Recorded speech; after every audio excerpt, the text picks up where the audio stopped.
अबोध से बोध की ओर, अबोध से बोधि की ओर और बोधि से समाधि की ओर ले जाने वाली यह चेतना जिनका हम शब्दों से मन करते हैं।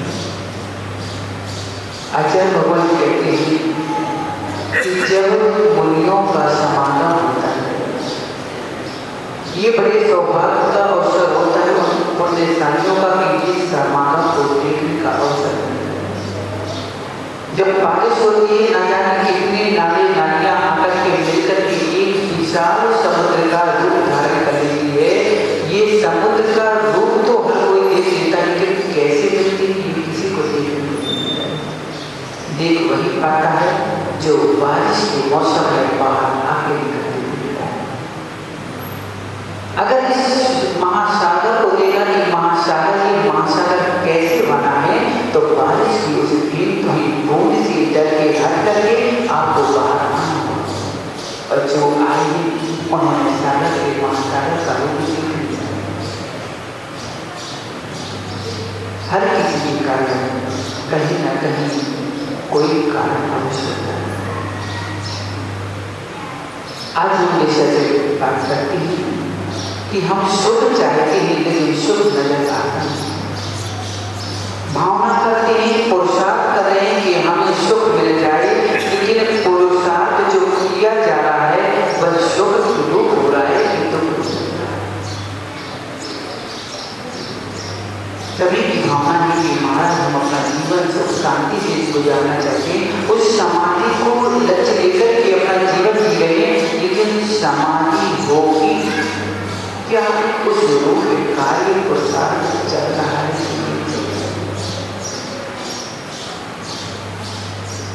त्यागी वृत्ति होना, अनुवृत्ति होना, महावृत्ति होना ये अलग विषय है, लेकिन समाधि का लक्ष्य लेकर के चलना एक अलग विषय है। और समाधि वही कर पाएगा जो समय में जिसने समय को समझा होगा, जिसने समय को समझ करके समय में उतरने का पुरुषार्थ किया। लेकिन समय में कौन उतरेगा? समता होगी। लेकिन समता भी ऐसा नहीं कि किसी की दुकान में या किसी के पढ़ने से या किसी की सुनने से समता धारण होती है। समता के लिए भी आचार्य भगवान ने एक नहीं दो नहीं बल्कि चार गुणों की प्राप्ति के लिए बताई। तो पहले 4 गुण आपके अंदर होना चाहिए। कितने गुण? 4 गुण होना चाहिए। अगर आपके अंदर ये 4 गुण अंदर आ गए, अगर आप गुण ग्राह्य बन के 4 गुणों को अपने अंदर उतारेंगे तो नियम से आप समाधि में जाएंगे। और जो व्यक्ति समाधि में जाएगा नियम से उसकी समाधि होगी और समाधि भी मुक्ति की प्राप्ति। बिना समाधि में प्रवेश किए कोई मुक्ति की प्राप्ति नहीं कर सकता है। और समाधि में वही जा सकता है जो समताधारी हो। और समताधारी कौन कहना है? जिसके पास कितने गुण होना चाहिए? वे 4 गुण मालूम नहीं है। कौन सा? मां आचार्य अमृत गति स्वामी समाज के पाठ पर बोलते हैं कि सर्वेषु मैत्री गुणेषु प्रमोदम् कृतेषु जीवेषु कृपापरतम् माध्यस्थ भावम् विपरीत वृत्तो सदा ममास्तो विदधातु निभम्। कि जिसके पास पहला गुण होगा मैत्री भाव, मित्रता नहीं, एक मित्रता होता है, एक होता है मैत्री। मित्रता अपने पराभी वालों पे होती है, मित्रता अपने मन चाहने वालों को प्रति हो सकती है। लेकिन मैत्री भाव प्राणी मात्र, उसमें राग नहीं, द्वेष नहीं, किसी प्रकार की आशा नहीं, किसी प्रकार का स्वार्थ नहीं होता है। वहां होता है मैत्री भाव। और जहां स्वार्थ है, किसी प्रयोजन भोग लेन देन में व्यवहार है, वहां पर मित्रता तो हो सकती है लेकिन मैत्री नहीं। मैत्री के लिए आपको क्या होना चाहिए? पहले आपके अंदर राग द्वेष की प्रवृत्ति का नाश होना चाहिए। कषाय जनित जो आपके 4 प्रकार की कषायों का उद्वेग उठ रहा है, उस उद्वेग को बिल्कुल शांत होना चाहिए। आपकी संज्ञाओं के प्रति जो आपकी लोलुपता आसक्ति बना है उसका शमन होना चाहिए। 5 इंद्रियों के प्रति आपके अंदर जो आसक्ति बना है उसको शांत होना चाहिए। तब तक आप मैत्री भाव को ला सकते हैं। मात्र कहने से नहीं, मैत्री भाव जगत में मेरा। देखिए कितनी अच्छी सहज भाव से हमने पढ़ लिया, बोल दिया, सुना दिया, सुन लिया कि मैत्री भाव जगत में मेरा सब जीवों से नित रहे। क्या सब जीवों से नित चल रहा है? क्या नहीं चल रहा? कि कहने के शब्द कुछ और है, करने की क्रियाएं कुछ और चल रही है। तो क्या इसमें आपकी मैत्री भाव प्राप्त होगी? फिर तो इस बात को बोलो ना। 3 लोगों के दरबार में आकर के अपनी आत्मा से ही अगर आप चर्चा कर रहे हो, आत्मा को बुलाकर बोलना चाह रहे हो, तो उस आत्मा से छल कपटी की भाषा क्यों? यहाँ आकर कहते हो कि भगवान चौदह रोग विनाशनाय नैवेद्यम पांसी स्वाहा, और 2 दिन भूख ना लगे, तीसरे दिन पेट आने की गोली की भूख बढ़ जाए, वाला कोई सिरप मिल जाए, कोई औषधि मिल जाए, भूख जाए। कहीं ऐसा तो नहीं कि भगवान से कहते मैत्री भाव जगत में मेरा सब जीवों से नित रहे। और क्रिया वैसे चले कि मैत्री भाव जगत में मेरा कुछ जीवों से नित चले। हाँ, ये स्पष्ट दिख रहा है कि कुछ जीवों से नित रहे, जिनसे पढ़ रहे, जिनसे लेन देन, जिनसे हमारी कषायों की पूर्ति होती है, जिनसे हमारी इंद्रियों की विजित होती, उन चीजों से हम कहते हैं इनसे हमारी बनी रहे, भगवान की हमारी जोड़ी अमर बनी रहे। बाकी सब कहिए मैत्री भाव। क्या ये आपका पहला गुण है? क्या आपके अंदर ये पहला गुण समाहित है? क्या नहीं है? तो बताइए, जब आपके अंदर पहला ही कदम सही दिशा पे लेंगे तो क्या आपका दूसरा कदम बंदे की हो जाएगा? भैया अंत में अगर बटन में पहली बटन की दूसरी कट पे लगा दी जाए तो क्या शेष बटन अपने साथ लगेगी? क्या नहीं लगता। इसलिए पहला कदम पहली दिशा सही दिशा में होना चाहिए।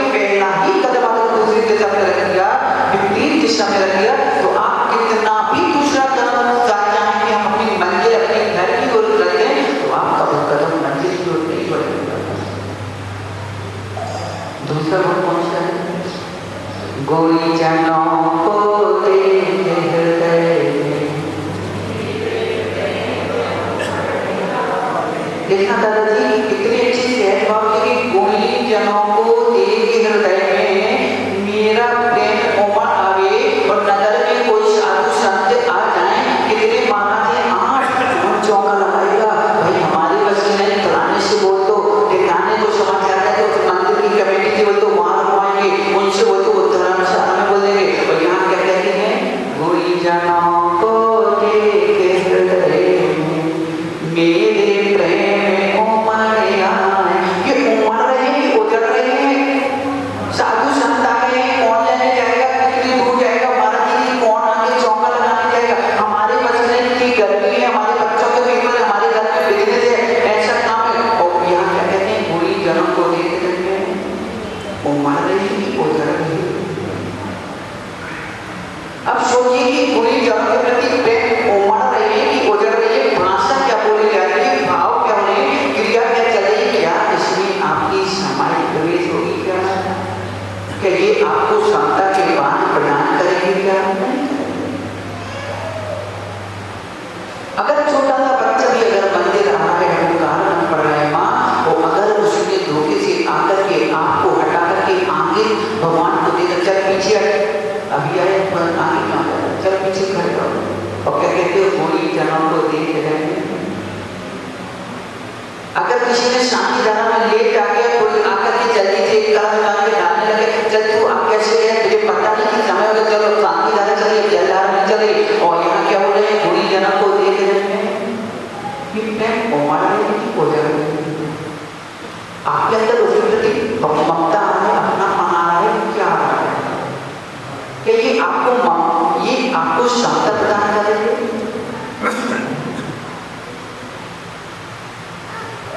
अब तीसरा गुण कौन सा है?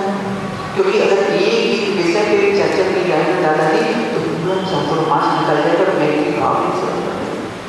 क्योंकि समाज में उतरने के लिए माँ की तंत्रों ने भी पूरा जन्म ले ना जाने कितने भाव तक जन्म लेना पड़ा, तब कहीं 10 भाव के बाद उस समाज में प्रवेश कर पाए। तो कहता नहीं कि आज अनुभव अगर सुना के तो तुम्हारी समय चालू हो जाएगी। और फिर ये भी मत कहना कि महाराज जब आपको मालूम है कि आपके प्रवचन का कोई असर नहीं होगा तो फिर आप सुना क्यों रहे? मुझे मालूम है कि पत्थर में पानी डल जाए तो पत्थर पानी की बूंद को तिरस्कार करके क्या करता है? उछाल देता है, फेंक देता है, सही में उछाल देता है। अगर पत्थर पर पानी की बूंद डाले तो पत्थर क्या करता है? उस बूंद का तिरस्कार करके उछाल करके बाहर फेंक देता है, लेकिन पानी ठहरा रखा रहता है और पानी सतत उस पर गिरता रहता है। और एक दिन जीव पानी की होती है कि उस पत्थर पे भी छेद हो जाता है। हमें विश्वास है कि हमारी वाणी को आप सुनकर के उछाल कर फेंक सकते हो, फेंका सकते हो, लेकिन हम ये जिंदगी महावीर की वाणी आप ऊपर तो डालते रहेंगे, तब तक डालते रहेंगे जब तक तुम परास्त नहीं होगे, तुम्हारे पत्थर दिल में छेद बना दोगे, तब तक ये तीसरा दुखी जनों को उनसे करुणा स्रोत में कि जो दुखी लोग हैं उनको देख करके हमारे मन में एक दया की लहर उठ जाए, एक करुणा की, एक वात्सल्य, एक अपनापन की, कुछ उनकी मदद करने, उनके प्रति सद्भावना, शुभभावना की भावना की लहर ज्वाला फूट पड़े। लेकिन होता क्या है? अच्छा गिरना चाहिए, देखिए चलता ऐसे गिरना चाहिए उसका नाश हो जाए। और यहाँ क्या कहते हो? दीन दुखों के प्रति करुणा स्रोत होती, ये स्रोत बह रहे हैं कि तुम्हारा बादशाह नहीं है। अगर कोई चल रहा था, दौड़ रहा था, तुम्हारी बात नहीं मानी, अच्छी बात नहीं माना, लेकिन वो दौड़ते दौड़ते गिर गया तो चलता ठीक है, अच्छा हाथ और हो जाए तो अच्छा होगा, तो कम से बैठे क्या करता है? जो दुखी है उनके प्रति तो सोचो, जो सुखी था वो अगर उसकी कष्ट आ गए, मुसीबत आ गई तो मन में क्या करोगे हो? आप पुराण पढ़ते हो, बड़े बड़े ग्रंथों को पढ़ते हो, अगर उसमें नरकों की वेदना की बात आती है और पता चलता है कि किसी जीव को नरकों में जाकर इतनी वेदना सहनी पड़ी, तब तक तो ऐसी करनी चाहिए। अगर बाल पुराण खा जाए तो कमेंट कमट की बात कर गया और नरकों में कितनी वेदना दी, ऐसी हम चीजें भगवान प्रार्थना भी करते हैं तो भी किए उसको ऐसी कथना होना चाहिए। रावण नरक में गए उसको ऐसी मिलना चाहिए। अगर आप उसको प्रति सोच करके हाथे भाव बनाए माँ तो फिर ये भावना कहाँ गई कि दुखी जनों को उससे आंखों से सोच कह रहे हैं कि आंखें हंस रही मुस्कुरा रही हैं। विचार करिए हम जीवन में जी रहे हैं कि जी पर ये चारों में चौथा बोल कौन सा है? विपरीत मार्ग में जो चले उनके प्रति कैसे भाव होती है? लेकिन आचरण भाव नहीं। मैं तो उसे सुधार के रहूंगा, कैसे नहीं सुधरेगा? अगर वो ऐसे है तो मैं भी कुछ नहीं। अगर वो इतना बढ़ता है तो मैं भी करके दिखाऊंगा। ये मैं भाव जो आ रही है मैं उससे कम नहीं, शरीर में दम नहीं और जो हमें किसी से कम नहीं।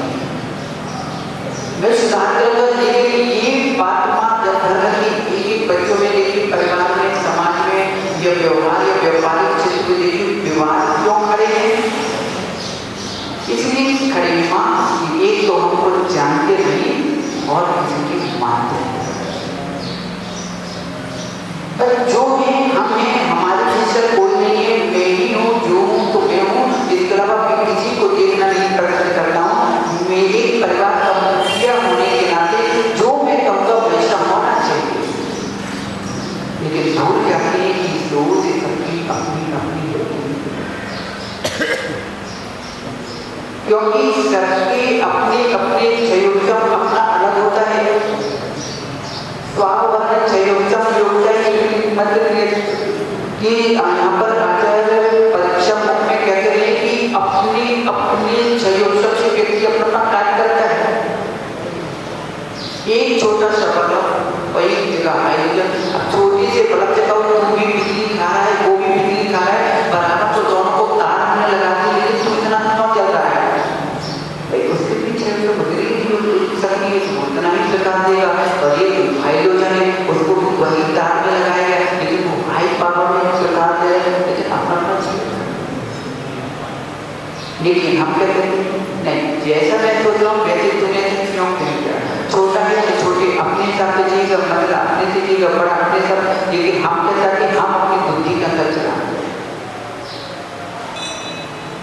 और अगर ये सोच मानकर रहे कि भाई मेरी सोच अलग है, सामने वाले की सोच है, सभी की करने की बोलने की अपनी अपनी पद्धति अपनी अपनी कला होती है।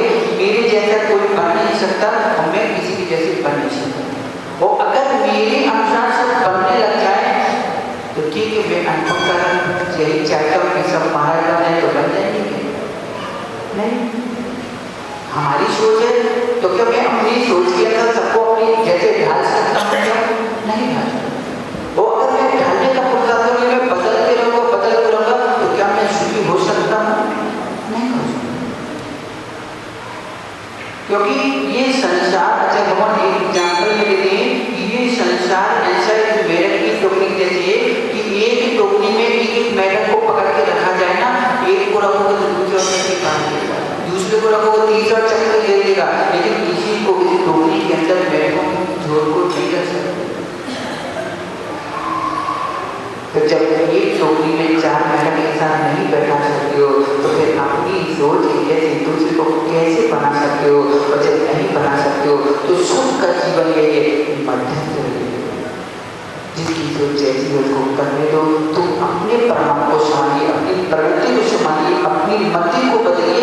बस दूसरों को बदलने के भाव मत रखिए और बदला लेने के भाव भी मत रखिए। मात्र बदल सको तो अपने आप को बदलिए। क्योंकि समय हो चुका है, समय हो चुका है। किसने जाना है?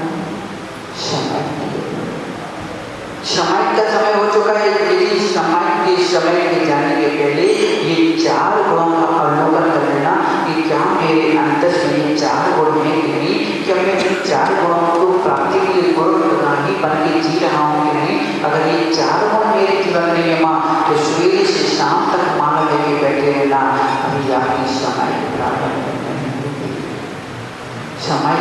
4 गुण चाहिए, क्षमता चाहिए। क्षमता आएगी तो सामायिक है, और सामायिक है तो नियम से उत्तम समाधि है, और उत्तम समाधि पाना ही संसार से मुक्ति का कारण है। इसी भावना के साथ बोले मांगी भगवान की